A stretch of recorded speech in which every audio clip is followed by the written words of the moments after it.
In your book, you hinted at it a few times that a lot of times you just follow in your intuition, that voice, that inner voice, as you were developing Pictionary.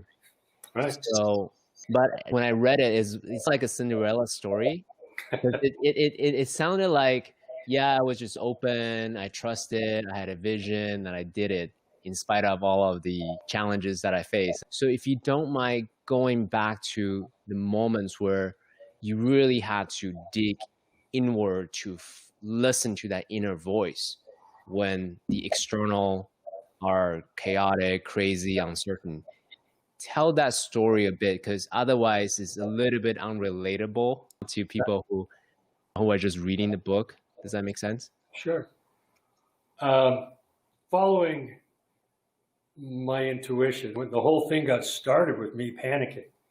This wasn't just coming up with an idea and let's make some games and sell some games.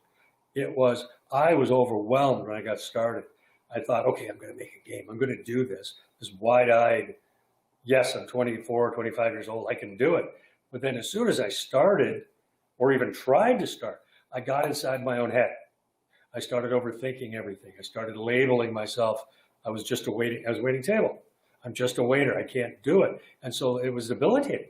And it was like 2 years to get over this feeling that I was inadequate, that I didn't have the skills, that it wasn't going to work. And so finally, when I got started, I took a little step and it worked. So I took another little step. I started making the word list out of the dictionary.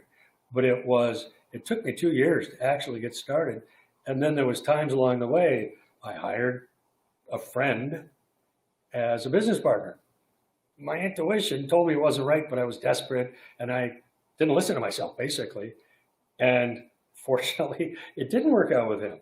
Still a great friend, good guy, but nothing's linear. Nothing goes in a straight line. And as I joke, it wouldn't be any fun if there wasn't any problems. It wouldn't be any fun. It wouldn't be worth it if there wasn't any angst.